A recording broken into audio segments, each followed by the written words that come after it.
Maraming salamat mga boss sa pagsubaybay sa buhay ni Harvey York. God bless po sa inyong lahat. Pa-subscribe mga boss sa aking channel Boss Mac. Salamat. Kabanata 561. Tanungin sila tungkol sa kanilang pagkakakilanlan. Si Harvey York ay casual na nakaupo sa isang kahoy na istaka na may mahinahon na ekspresyon sa kanyang mukha. Ang gangster na nangunguna sa iba ay nahihirapan habang tinagilid niya ang kanyang ulo hanggang sa sumulyap siya kay Harvey. Siya ay hindi makapaniwala sa nakita niya. Naisip na niya na ang Tyson Woods ay dapat ang mapangahas at mabangis na tao na kamakailan lang ay sumali sa mga kalye ng Buckwood. Ngunit ang mabangis na tao na iyon ay sobrang magalang patungo kay Harvey bilang dokumento bilang isang tupa. Ang binata ay tila hindi napapansin saan siya nanggaling. Lumakad si Tyson patungo sa pinuno ng gangster at hinawakan siya sa leeg at itinaas siya mula sa lupa sa kanyang katawan na nakabitin sa hangin. "Fuck ka, sabihin mo kung sino ang nag-utos sa iyo, sasabihin ko sa iyo ang lahat." Ipinadala ng Old Niner kami. Natakot ang pinuno ng gangster na halos siya ay sinilip ang kanyang pantalon. Ang kanyang mga tauhan ay nagkaroon lahat, ang kanilang mga binti ay binasag at mga lumpo. Kung siya ay nang ahas na patakbuhin ang kanyang bibig pagkatapos nito, siya ay naniniwala na tatapusin nila ang kanyang buhay doon pagkatapos. Kaya nasa ilalim ka ng Old Niner. Sige, bibigyan ko siya ng isang pagkakataon. Sabihin mo sa kanya na lumapit at hanapin ako dito ng kalahating oras, huwag mo akong puntahan at hanapin siya sa aking sarili. Sabi ni Tyson habang nakangiti, labis siyang magalang sa harap ni Harvey, siya ay talagang isang underling.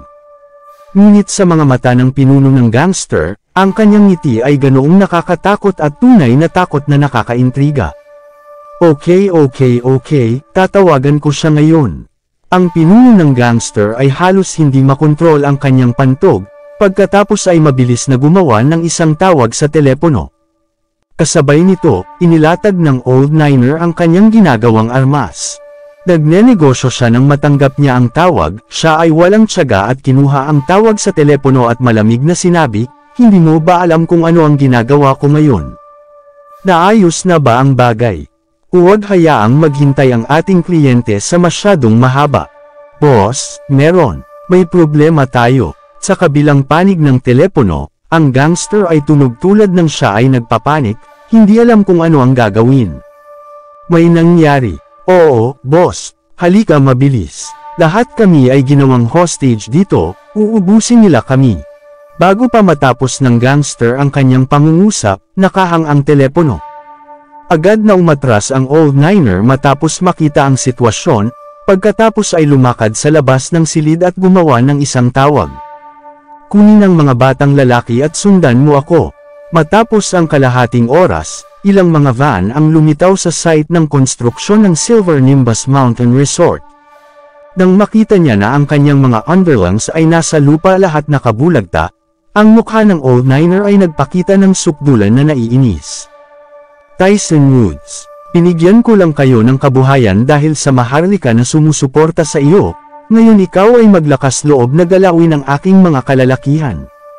Agad na kinilala ng Old Niner ang dalawang figure na naiwan na nakatayo sa eksena. Ang kanyang mukha ay naging madilim sa gabi sa lalong madaling panahon nang nakita si Tyson Woods sa gilid. Siya ang gang-boss sa mga kalye ng Buckwood at ang ilang mga bagong dating ay nang ahas na tretuhin siya ng ganito. Sinubukan ba niyang maging mapaghimagsik? Kahit na nadama ng Old Niner na may isang bagay na natapos, mula noong kailan natakot ang Old Niner sa kahit sino sa mga kalye ng Buckwood. "Kaya ikaw ang Niner. Sa palagay ko binalaan na kita kahapon ng gabi. Mayroon kang isang huling pagkakataon sa pagtubos. Kung sasabihin mo sa akin ang pangalan ng sinuman na nagtatrabaho ka, maaari akong humingi ng tawad sa iyo sa aking Panginoon." Tinapik ni Tyson ang kanyang ulo at sinabi sa Old Niner, "Ang iyong Panginoon." Nangangahulugan ito na ang taong ito ay maharlika na sumusuporta sa iyo sa mga anino. Sinabi ng Old Niner na may pag-aalipusta. Mukha siyang walang halaga na sako ng basura, hindi siya mukhang may halaga pa rin siya. Sampal, naglakad si Tyson patungo sa Old Niner at sinampal siya sa buong mukha niya. Pagkatapos ay malamig na sinabi, ipinang-ahas ko sa iyo na sabihin ang ibang salita. Kilala ko rin kayo. Agad na nagulat ang Old Niner, matagal na siyang nasa kalye ng Bakod buong oras na naninirahan sa kapalaran at kaluwalhatian, walang maglakas loob na tutulan siya. Ngunit si Tyson ay nang-ahas na sampulin siya sa buong mukha niya ng sandaling iyon. Kabanata 562. Bastard ka, ikaw, isang gangster ang sumugod sa galit. Si Tyson Woods ay naglabas ng isang kutsilyo gamit ang kanyang braso at inihagis ito sa isang kisap-mata. Ang kutsilyo ay tumama sa mukha ng gangster. Ang gangster ay nagsimulang umungol habang tinatakpan ang kanyang mukha. Kasabay nito, inihampas ni Tyson ang kanyang braso ng isang beses muli at nahuli ang isang maliit na kutsilyo sa palad ng kanyang kamay, casual na inilalagay ang kutsilyo sa lalamunan ni Old Niner. Agad na napansin ng Old Niner, ang tao sa harap niya ay walang awa. Kung kaya niya, tatapusin na niya ang buhay ni Old Niner. Nang walang pangalawang pag-iisip, itinaas ng Old Niner ang kamay sa hangin at sinabi, "Pag-usapan natin ito, kapatid na Tyson." Lahat tayo ay nakatira sa mga kalye at nakikita natin ang bawat isa halos araw-araw. Gupitan ako ng ilang slack, gusto mo. Ang dating Niner ay hindi isang walang pag-iisip na thug. Kung hindi niya ginawang ibigay sa sandaling iyon, siya ay karaniwang naghahanap ng kamatayan. Si Tyson ay hindi nagbigkas ng isang solong salita at nagbigay ng malawak na ngiti, pagkatapos ay nakasay na may isang alon ng kanyang kamay. Sa susunod na sandali, isang pulutong ng mga tao ang nagmamadali mula sa mga anino. Sa isang iglap lamang, ang daan-daang mga gangster na nakikita ay agad na binugbog sa lupa. Ito ay kakilakilabot na mabilis na natapos, isang walang uliran na takot ang lumusot sa isipan ng mga gangster. Sino ang mga taong ito? Bakit sila nakakatakot? Para sa isang binata na hindi kailanman nagmamalasakit kahit anong mula pa sa simula, anong pagkakakilanlan ang ginawa niya at kailangang magkaroon ng mga kalalakihan na tulad nito? Slam! Sinipa ni Tyson ang Old Niner sa lupa, lumuhad siya at nanginginig sa sandaling iyon. Wala siyang pakinabang upang makipag-usap kay Tyson ngayon. Gayunpaman, nais ni Tyson na makitungo sa kanya, kaya gagawin niya ito. Pinaalalahanan ang Old Niner kung paano nakitungo ang kanyang mga tauhan kasama ng mga taong iyon at halos hindi na naglalaman ang kanyang pantog. Niner, pupunta ka pa ba sa matigas na ulo tungkol dito ngayon o sasabihin mo sa amin ang lahat ng aming gustong malaman? Umaba si Tyson at sinampal ang mukha ni Old Niner na mahina ang pisngi habang gumagawa ng isang nakikiramay na ekspresyon. Ang mga mata ng Old Niner ay kumibot, pagkatapos ay nagbigay ng isang mapait na ngiti sa lalong madaling panahon pagkatapos. Brother Tyson, alam kong ang maharlika na sumusuporta sa iyo ay may isang pambihirang katayuan ngunit ang taong aking pinagtatrabahuhan ay dapat ka ding matakot. Kapag ipinagkanulo ko siya, ako at ang aking mga kalalakihan ay tapos na. Ang mukha ni Old Niner ay naging parang multo kapag siya ay sinabi iyon. Ang dalawa sa harap niya ay malinaw na hindi lamang ilang ordinaryong tao, ngunit ang taong sumusuporta sa kanya ay dapat hindi rin masaktan. Ang Old Niner sa sandaling iyon ay nasasaktan lamang doon naghahanap ng isang butas sa lupa para sa kanya para tumalon. Pinigilan ni Tyson Woods ang paggalaw ng kanyang mga kamay, pagkatapos ay hinawakan ang panga ng Old Niner ng malumanay at ibinigay ang isang malawak na ngiti.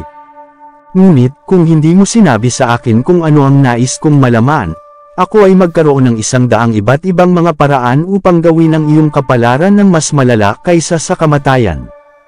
Slam! Hinawakan ni Tyson ang ulo ni Old Niner at sinampal ito papunta sa lupa. Ang tunog ng kanyang ulo ay pumalos sa lupa at nag-echoed sa buong paligid. May mga tunog ng dati, hindi marunong umungol sa sakit sa una, ngunit pagkatapos ay nahulog siya sa katahimikan pagkatapos ng isang mahabang. Tumayo si Tyson at hinubad ang kanyang mga kamay at tumingin sa mga gangster sa harap niya. Sino man ang magsasabi sa akin kung sino ang kanilang pinagtatrabahuhan ay pwedeng umalis. Kung hindi, makakakuha sila ng parehong paggamot. Si Tyson ay isang bihasang tao, natural na mayroon siya at kilala na ang Old Niner ay hindi kailanman ipagkanulo ang taong sumusuporta sa kanya. Ang pagkakakilanlan ng tao ay dapat nakakilakilabot. Ngunit ang kanyang mga tauhan ay hindi mahigpit na nadulas tulad niya. Kapatid na Tyson, alam ko, ang gangster na mukhang katulong ni Old Niner ay lumuhod sa lupa habang nanginginig sa takot. Ang telepono ni Niner ay dapat nakipag-ugnay sa maharlika na sumusuporta sa kanya. Si Tyson ay pansamantalang naghahanap para sa telepono ng Old Niner. Sinuri niya ang mga nilalaman ng telepono at sa lalong madaling panahon matapos ang kanyang ekspresyon ay bahagyang naging madilim. Siya noon ay magalang na ibinigay ang telepono kay Harvey. 563. Kinuha ni Harvey York ang telepono at tumingin sa nilalaman. Ito ay isang dayuhang numero, ngunit may misyon sa mga gawain sa ilalim ng bilang. Ang gawain na nais ng tao na gawin ng Old Niner ay simple at iyon ay upang pilitin ang Silver Nimbus Mountain Resort upang tapusin ang kanilang proyekto. Kasama na tanggalin ang Mandy Zimmer mula sa kanyang posisyon bilang CEO. Agad na ginamit ni Harvey ang telepono ng Old Niner upang tawagan ang tao. Pagkaraan ng ilang sandali, isang malalim ngunit marangal na tinig ang sumigaw mula sa kabilang linya.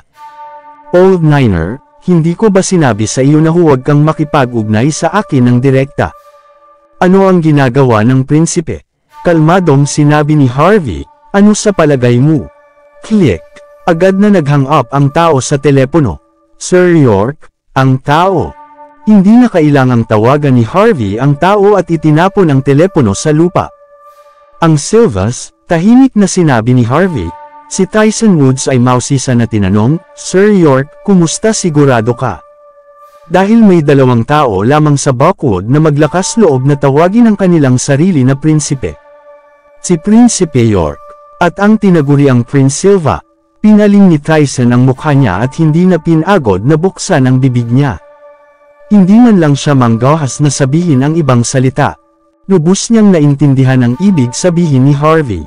Yamang si Buckwood ay mayroon lamang dalawang prinsipe, at mayroon siyang kinikilala na ang prinsipe ng ibang tao pinag-uusapan ay si Prince Silva, kung gayon ang kanyang pagkakakilanlan ay halos tiyak. Ngunit bago ipinahayag ni Harvey ang kanyang tunay na pagkakakilanlan, hindi maglakas loob si Tyson na magtanong, wala man lang siyang lakas ng loob upang higit na mag-isip tungkol sa bagay na ito. Sir York, ano ang gagawin natin sa mga taong ito? Gawin nating pakain sila sa mga isda. Pinago ni Tyson ang paksa at tinanong ng isang nakangisi sa kanyang mukha. Brother Tyson, pakiusap. Lahat tayo nabubuhay sa mga kalye. Tulungan mo kami dito. Pinipilit nating gawin ito. Hindi namin nais na gawin ito. Halos mabasa na ang Old Niner ang kanyang pantalon habang nakahiga sa lupa. Nagpupumiglas siyang gumapang at ay sobsob ang kanyang ulo sa lupa ng paulit-ulit, humihingi ng tawad at awa. Alam niya na wala siyang karapatang makipag-usap kay Harvey, maaari lamang siyang humingi ng tulong kay Tyson sa sandaling iyon. Sir York, hindi maglakas loob si Tyson na humingi ng awa, siya lamang ay yumuko at naghintay para sa karagdagang mga tagubilin. Malamig na sinabi ni Harvey, nais kong makita ang mga gusali ang site ng konstruksyon upang bumalik sa orihinal nitong hitsura sa loob ng 3 araw. Isa pang bagay, magbayad lang kayo ng 30 milyong dolyar o kaya bilang kabayaran para sa aking paghihirap sa kaisipan. Tama, at sa tuwing maantala mo ang deadline ng 1 araw, ipapakain mo ang isang tao sa mga isda. Tumalikod si Harvey at umalis pagkatapos niyang magawang magsalita. Ang Old Niner at ang kanyang mga tauhan ay nanginginig sa takot na hindi matapos-tapos. Naintindihan nila ng mabuti ang sinabi ni Harvey. Mula sa araw na iyon pasulong, kung may mga tao na nanang-ahas na magdulot ng isang kaguluhan sa site ng konstruksyon, kung sino man ito, sila pa rin ang magiging responsable. Ang Old Niner ay maaaring maging isang boss ng gang, ngunit hindi siya naiiba kaysa sa isang aso sa mata ng mayayamang mga tao ng Buckwood. Anong kakayahan ang kailangan niyang maprotektahan ang site ng konstruksyon sa lahat ng mga gastos? Ngunit dahil ang tao sa harap niya ay hiniling sa kanya, ano ang magagawa niya upang tutulan siya? Kung ang lalaki ay walang sapat na manggagawa, Ang Old Niner at ang kanyang mga tauhan ay kailangang sumali para sa paggawa sa construction. Ang Old Niner at ang kanyang mga tauhan ay nagtipon lamang matapos umalis sina Harvey York at Tyson Woods. Boss, ano ang susunod nating gagawin? Ang isang gangster ay nanginginig sa kanyang mga paa, sa gilid na sumabog sa luha. Ano pa ang magagawa natin? Mag-set up tayo ng kampo dito. Ang Old Niner ay walang ng maraming luha upang malaglag iyon sandali. Mula ngayon, ang site ng konstruksyon na ito ay ating buhay. Kapag nawala ang site, papatayin tayo ng tao. At ibenta ang lahat ng aking mga suite room. Ihanda ang 30 milyong dolyar at ipadala ito sa tanggapan ng CEO. Hindi isang solong sentimo ang mawala. Oo, patuloy na tumango ang kanyang mga tauhan. Kung hindi nila magagawa na gawin ang trabahong ito ng maayos, lahat sila ay tapos na. Kabanata 564. Kinabukasan, dumating si Mandy Zimmer sa site ng konstruksyon kasama si Simon Zimmer at ang mga manggagawa sa konstruksyon. Nabigla sila sa paningin sa harap nila, ito ay dahil ang site ng konstruksyon ay nakaganyak at may aktibidad. Ang mga gusali na napunit 2 araw na ang nakakaraan ngayon lahat ay itinayo noong araw na iyon. Ang mas nakakatakot na bahagi ay ang mga tao na gumagawa sa paligid at may dalang mga hollow block ay ang mga gangsters. Ang lahat ay natatakpan ng mga tato kasama na may nakamamatay na hangarin. Hindi ba ito ang mga gangster mula sa dati? Hindi makapaniwala si Mandy sa nakita niya ng sandaling iyon. Magiging mabuti kung ang mga gangster ay titigil na magdulot ng isang kaguluhan, ngunit sila ay talagang nakatulong sa transportasyon ng mga hollow blocks sa paligid ng site. Ano ang nangyayari dito? Nag-iisip si Mandy at ang iba pa. Sa sandaling iyon, isang lalaki na may suot na itim na suit ang tumakbo patungo kay Mandy kasama ang kanyang mga tauhan. Ang paningin ng mga ito na tumatakbo patungo kay Mandy at sa iba ay gumawa ng labis na nakakatakot.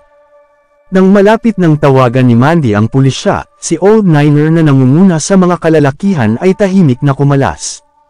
Kumusta, CEO Zimmer? Ako si Old Niner. Ang aking mga kalalakihan ay walang pinag-aralan, na nagdudulot sa iyo ng problema nung nakaraang araw. Nandito kami upang humingi ng tawad.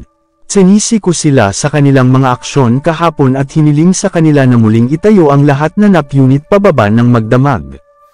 At narito mayroon akong halos 500 kalalakihan na magboluntaryo para sa iyo. Ipinangako namin na walang sino man ang magdulot ng anumang higit pang problema sa site ng konstruksyon. Tama, hindi namin kailangang mabigyan ng bayad. Ipinakita ng Old Niner ang kanyang kabutihan, ayaw niya na si Mandy na maging magduda sa kanya. Medyo nagulat si Mandy nang makita ito, ngunit tatanggapin lamang niya ang pangako na pinakita niya. Di nagtagal, magalang na ipinasa ng Old Niner ang 30 milyong dolyar, na sinasabi na ito ay kabayaran para sa paghihirap sa kaisipan ng pangkat ng engineering. Nanigas si Mandy, ngunit ang mga pagkalugi ng koponan ng engineering ay malaki, ang dumating na pera sa tamang oras upang mabayaran ang mga ito. Sa makatuwid, hindi tinanggihan ni Mandy ang pera. Pag-uwi niya sa bahay, nakatingin siya kay Harvey na may pagdududa sa kanyang mga mata. Ano ang ginawa mo? Bakit hanggang boss ay bumalik at magalang na humingi ng tawad sa akin? Siya kahit na nagbigay ng pera bilang kabayaran, talagang naguguluhan si Mandy. Mula noong kailan gumawa ang isang gang boss na makuha na makipag-usap. Ngumiti si Harvey. Hindi ko talaga nagawa. Sinabi ko lang sa kanila na ang proyekto ay ipinasa sa aking asawa ay kay Prince York. Malaya silang magpunit ng lahat hanggat gusto nila. Hindi ako makapaniwala na natakot sila sa sandaling sila ay narinig ang mga salitang Prince York. Hindi lamang nila itinayo ang lahat na kanilang ibinagsak magdamag, ipinagbili pa nila ang kanilang pag-aari at magbayad sa amin. Si Prince York, napaungol si Mandy. Anong klaseng tao siya? Isang simpleng pangalan lamang ay sapat na upang hampasin ang takot sa puso ng mga gangster na iyon. Mahirap isipin ang biyaya at awtoridad na mayroon siya sa personal. Sa pagtingin sa mukha ni Mandy na puno ng paghanga, si Harvey ay hindi alam ang sasabihin. Ginawa ko lang ba ang aking sarili na maging karibal sa pag-ibig? Dapat ba akong mainggit doon? Kanino? Sa aking sarili. Sa South Sand Island ng Buckwood, isang villa ang itinayo malapit sa dagat, katulad ng isang kastilyo sa gitna. Ang amoy ng karagatan ay naglalakbay sa paligid kung kailan sumabog ang simoy ng dagat. Ito ay isang beach ng patay na tao. Ang Silvas ay may utang ang lugar sa daan-daang taon. Ito ay bago at nanatili ito hanggang ngayon. Si Amon ay nakasuot ng isang vintage suit, may birda na may 5 kuko ng dragon. Ito ay isang simbolo para sa isang prinsipe kung isinusuot sa gitnang edad. Ang pagsusuot ng suit sa panahon ng mga oras ng mud-erm ay ginawa ito parang medyo luma. Mayroong ilang mga tao lamang ang naiwan na maaaring tunay tingnan ang kagandahan ng vintage suit. Ang tao ay dahan-daang pinahit ang singsing sa kanyang hinlalaki, ang pagtingin sa mga alon na malayo sa isang nakapagpapalakas at mapayapang pagpapahayag. Kung ang isang upperclassman ng Buckwood ay naruroon, makikilala nila agad na ang lalaki ay si Prince Silva, si Leon Silva, kilala rin bilang tao na nakikipagkompetensya kay Prince York. Kabanata 565. Sa sandaling iyon, isang malaking pulutong ang nakaluhod sa beach sa likod ni Leon Silva. Lahat sila ay may suot na outfits mula sa mga panahon ng medieval, sinaunang labis na labis pa.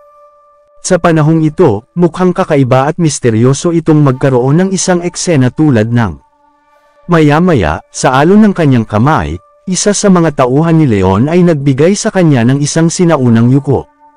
Yumuko siya at ginawa gamit ang kanyang bow, ngunit hindi ito isang arrow na lumipad, ito ay isang sibat sa pangingisda. Kasabay ng kung ano ang tila tunog ng kulog, isang pool ng dugo ang lumabas mula sa ibabaw ng karagatan pagkatapos ng isang sandali. Natapos ang pangangaso para kay Prinsipe Silva, ibinagsak niya ang kanyang busog at pinunasan ang kanyang palad ng isang paulit-ulit na nakaemborno ng sutla na panyo sa 49 na buong beses. Pagkatapos, tumagilid siya pataas at tumingin muli sa karamihan ng tao at sinabi, "Tumayo." Lahat nagyelo ang prinsipe. Tumayo ang karamihan sa pagkakasunod-sunod habang pinapanatili pa ring nakayuko ang kanilang mga kamay sa gilid. Ang eksena ay higit pa sa kadakilaan kaysa sa isa kasama si Quentin York. Sa sandaling iyon, ang mga tao ay naglinya upang magulat ng pangkalahatang mga gawain tungkol sa pamilya Silva kahit na walang kabuluhan. Ang bawat solong bagay ay kasangkot ng isang malaking halaga ng mga kadena ng kapital at mga mapagkukunan na ibinigay. Sa aspeto na ito, kahit na hindi magagawa ang Silvas na ihambing ang kanilang mga sarili sa Yorks, hindi ito ganoon kalaking halaga upang ihambing ang kanilang sarili. Ang ranggo ng Silvas sa mga unang klaseng mga pamilya sa Buckwood ay itinuturing na nasa tuktok. Kapag ang mga bagay ay halos na ayos, si Leon ay naisip ng isang maliit na pag-iibig at tinanong, "Ano ang bagay na tinanong ko?" Ito ay talagang isang maliit na bagay. Sa kanya, parang pagpatay ng isang langaw. Ngunit ang bagay na ito ay hiniling ng taong iyon sa pamilya York. Dapat siyang mag-ingat kahit siya ay si Prinsipe Silva. Kahit na ang Silvas ay hindi pinigilan ng Yorks, si Prince Silva ay isang matalinong tao. Kilala niya siya at kailangang tiisin ang mga paghihirap bago maghatid ng paghihiganti. Kailangan niyang maglatag ng dormant, kailangan niyang maghintay. Upang labanan ang mga taong tulad ng pamilyang York, kailangan niyang pindutin ang bullseye. Kung hindi, ang Silvas ay masisira sa isang iglap. Iyon ang dahilan kung bakit kahit na ang pamilyang York ay mayroon lamang humingi ng isang maliit na bagay, kahit na ito ay isang bagay na walang kabuluhan, nakikialam siya sa kanyang sarili. Agad na tumayo si Brent Silva gamit ang kanyang mga kamay at yumuko at malamig na pawis na tumutulo sa kanyang mukha. "Prince, hiniling ko sa Old Niner na malutas ang maliit na bagay na ito sa oras na ito." Ngunit sa kasamaang palad, ang bagay ay hindi pa nalutas. Narinig niya iyon. Narinig kung ano talaga. Narinig niya na ang proyekto ay autorisado para sa pagtatayo ni Prince York mismo. Kahit si Old Niner ay nagboluntaryo na maging security doon at hindi niya gagawing maglakas loob na magdulot ng anumang problema. Hindi man lang maglakas loob si Brent na panasan ang kanyang malamig na pawis sa kanyang noo. 2 beses na siyang nabigo sa isang maliit na bagay tulad nito, hindi niya maiisip ang hindi na buong galit na kailangan niyang magdala sa susunod. Nakakagulat na hindi nagalit si Leon, ngunit sa halip nagbigay ng isang malawak na ngiti. Prinsipe York. Nangangahulugan ito na sa wakas si Prince York ay bumalik sa Buckwood. O kaya mukhang maingat na sinabi ni Brent. Nakita ba mismo ni Old Niner si Prince York? Si Leon tinanong habang nasa malalim na pag-iisip. Hindi, kung sino ang nakita niya ay malamang na ang bagong dating na kailan lamang dumating sa Buckwood, si Tyson Woods. Prince, gusto mo bang makita ang taong ito? Si Brent nagtanong. Pinakawalan ni Leon ang isang malabong ngiti sa kanyang mukha. Prince York, misteryoso ngunit malakas. Pagtatatag ng mga korporasyon sa kanyang kamay gamit ang kanyang sariling mga kakayahan, upang dalhin ang nalulumbay at sabihin na ang pamilyang York ay dati nang nakapasok, pabalik ang nangungunang pamilya sa buong South Light. Brent, gaano ka katapang? Nais mong ipatawag ang tauhan ng taong ito. Sa tingin mo ba talaga may karapatang kang gawin ito? Malakas talaga si Prince York. Si Brent ay hindi nagsasalita. Hindi niya ginawang maranasan ang panahon ni Prince York mismo. Kaya hindi niya maintindihan kung ano ang ibig sabihin ng pangalang iyon. Maraming salamat sa lahat.